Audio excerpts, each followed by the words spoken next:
Howdy, welcome to Fluters Flims, and welcome to the second episode of Sable Mane Behind the Scenes. Today we're covering Devious Desires. Well, covering's kind of a strong word. Actually, we're looking at it, because I honestly don't have a clue what I'm doing. The mod is freaking awesome. It allows you to pose your character and your thralls in pretty much any possible way. If you want to set scenes or make storytelling videos, or you just want to make your base look lived in, which is kind of nice, then this mod is absolutely for you. But it has a massive learning curve. It can be tedious and frustrating, and the only real way to learn it is just to experiment with it. Just load it into your game and start fiddling with it. And when you get tired, stop fiddling with it and go play your game, and then maybe later start fiddling with it again. Because it really will do almost anything. I use it a lot. I don't really use it well, but I'm getting better with it. And I really enjoy using it. A lot of the problems, of course, aren't the mod's problems. They're the game it's trying to mod. And that, of course, is the case with most mods. So, anyway, let's start looking at how Devious Desires works. All right, so first things first. If you don't choose a target, here, let's open Devious Desires. You hit Shift-H, open the menu. It also opens that bazaar, but we'll close the bazaar. There. All right, so at the moment, I am sitting here on this ledge, leaned back with my feet in the water, and looks all cool, right? Well, to get there was a little complicated. First, I had to choose the pose to sit in. So I looked up here on the menu, sitting on ledge,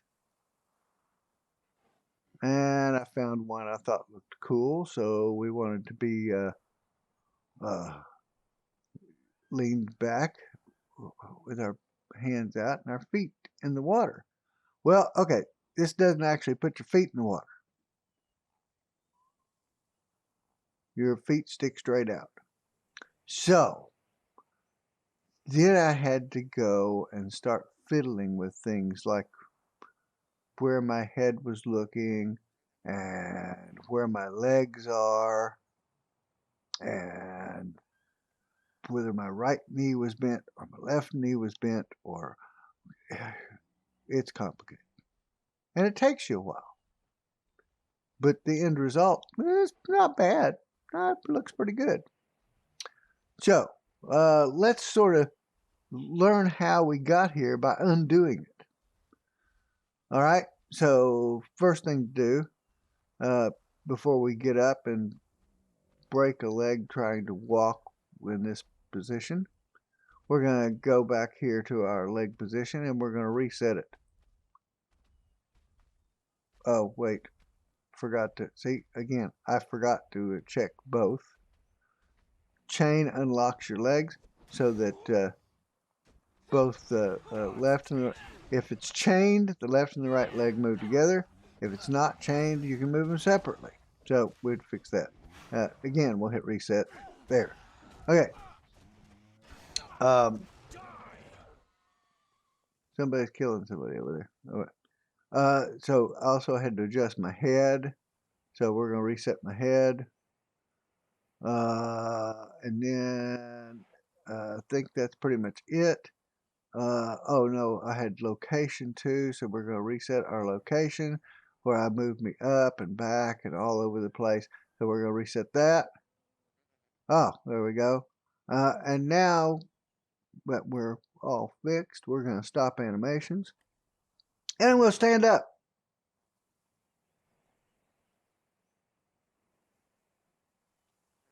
Okay, that's how it started. All fixed. Wow. That was a lot just to sit there so my feet can splash in the water. But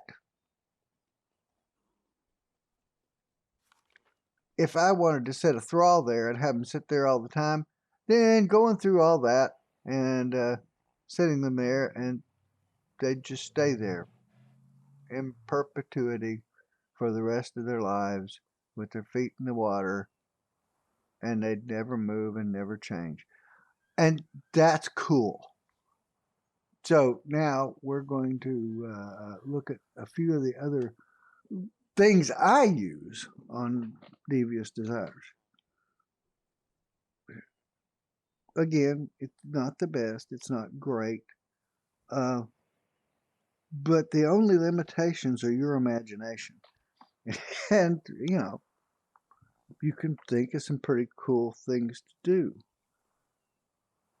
Wish I could think of a way to keep those stupid baby shellbacks from wandering through my video, but, well, we'll work on that some other time. Okay, so maybe it would help if we went through the little video clip at the start of today's episode. So, the first thing I did was go through the list of available dances in entertainment, try each one out, and see which thing I thought looked most like people dancing at a ball. All right, and I came up with Northern Dance. There are probably several others I could do. They probably might be a little more complicated, and you have to mess with them a bit. But in this case, what I wanted for this scene turned out to be Northern Dance. Then I put down 2 thralls, and with a little trial and error and moving them around, figured out just how far apart they had to be in order to look like they were dancing and not clip through each other. So after doing that, I figured out how many I could control. In this case, there's no limit on how many you can control, but there is a limit on the distance away they can be and still be a target. So, for example, if I go in here now and I go down here to targets and I click on this, you can see that I have 8 dancers. Now, I could cram a bunch more dancers in there. By the way, you also see that I gave them names, dancers 1 through 8. So, like I said, I could cram a bunch more dancers in, but they'd be too close to each other and they'd clip through when they moved. So, here, let's choose them. So, now I've chosen all the dancers as targets, and I go over here to Start Animation, and I click this, and they start dancing. Now, you'll probably notice now that they're starting to clip together. That is a result. Here, let's stop them again. Just stop animations. There. Okay. Close all this. So they've started clipping together now because they move. If you leave them dancing for too long, they will get out of sync and they will and then when you stop animation, they will not move back to the exact position they were when they started. And these particular dancers have been running off and on for quite a bit of time. So if I was going to record this thing again, I would have to reposition all the dancers. Now, it's not as bad as it seems. They've been running a lot. And each iteration of their dance probably moves them off a little bit more. So yeah, they get bad then. All right.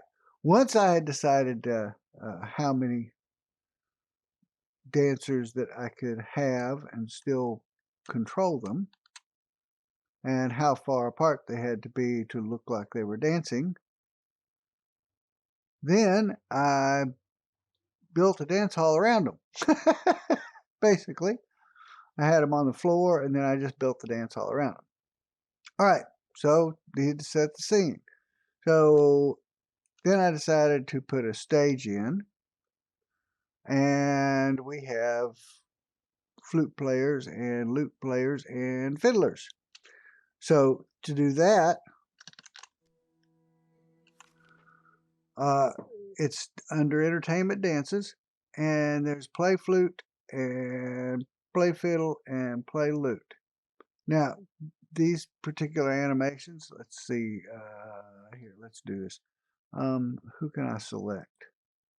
Let's pick, they're all under musicians.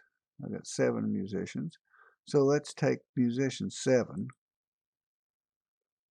and stop animation. Okay, so musician 7 just stopped the animation, and you notice that the lute disappeared because the animation actually provides the lute. So clear targets, select musician 7, restart the animation. Where'd it go? There we go. Thank you. So there's a good example. Always clear after you've set something up. Clear your targets. Clear your targets. Clear your targets. Just get in the habit of always clearing your targets. Okay, we've got our dancers set. We got our musicians on the stage. What else looks like a dance? Well, I do remember dances from high school, and there's always a bunch of guys standing around and talking and not dancing. So I've got the junior members of our crew over here, Walks and Sabretooth and Rox. And Rox is telling a story and probably a tall tale, while Walks in Shadow and Sabretooth are kind of listening dubiously. And then we've got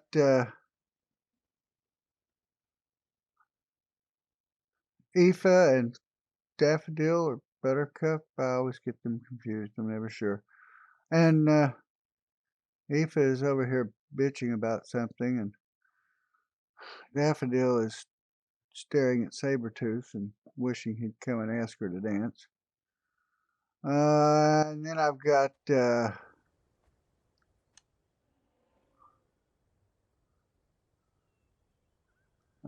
Amara and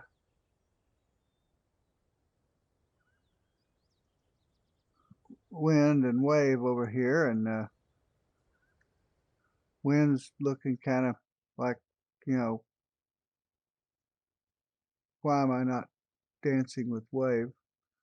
And Amara is just kind of looking sort of like, are any of those guys ever going to come over here and actually do something, or are they just going to stand over there and talk? And then we've got the newest member of our crew who you haven't met yet, and she's just standing here looking kind of unsure and not a member of any of the groups. And then I've got I've got Linda and May over here, and they're just sort of talking and ignoring the whole thing. Maybe thinking about hitting the cake over here. I don't know. So we got a couple of guards at the door just for looks. You know, who don't need guards? We're pirates. Anyway, so there you go. And so, oh, come on now. So I got this whole thing set up so it looks like, I don't know, I hope it looks rather natural, like the scene at a ball. And I can leave this set up and use it again later. I probably will. None of these people you're looking at are the actual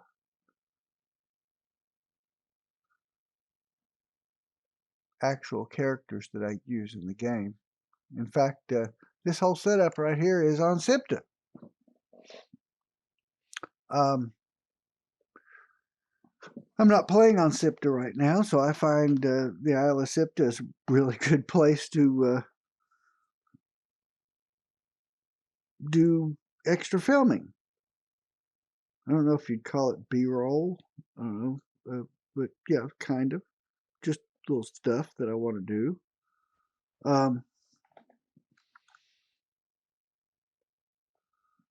Anyway, there is a lot of how I use Devious Desires. Now, there are a lot more things you can do. Don't get me wrong. There's more. Just there are actual there are partial animations. These are things that are just your hands. And we can have people carry stuff. We can have people read stuff.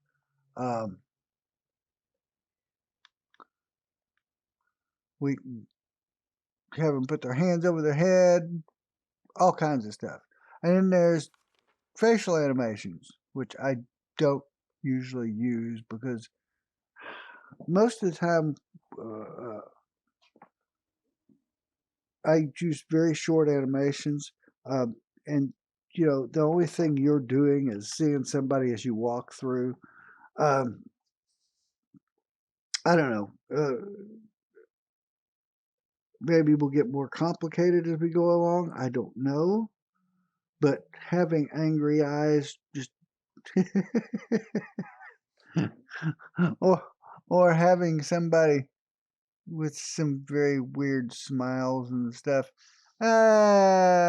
isn't something I'm doing right at the moment. And there are a couple animations.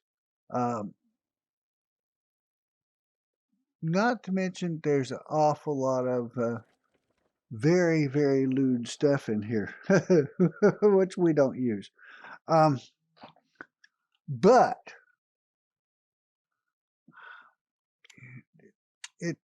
the whole idea of posing people like this lets me tell a story. Even this one little scene tells a story. It's a lot of work to set it up. Sometimes I leave them set up so that I can use them again. Set pieces and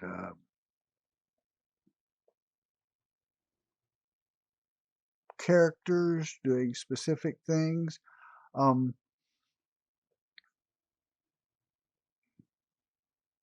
don't know. I don't even know what to say. Anyway, that's a kind of a look at what it's like to play with Devious Desires. And of course, you've got a good look at what it's like to play with Edit Appearance too, because everybody here is our normal characters, and they're all wearing different clothes, and they're all doing different things. So, yeah, storytelling. Who'd have thunk it?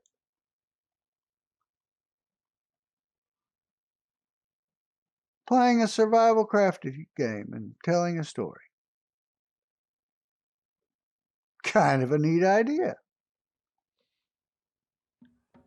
Well, there's a quick look at how I use Devious Desires.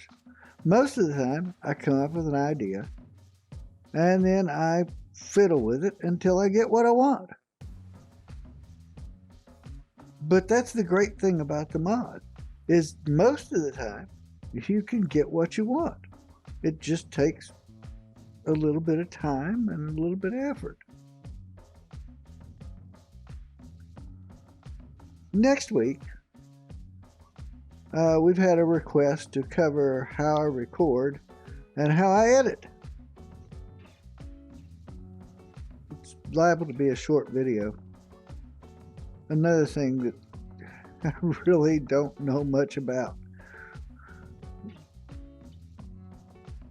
But I'll do my best.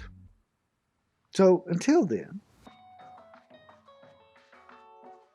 happy trails, y'all.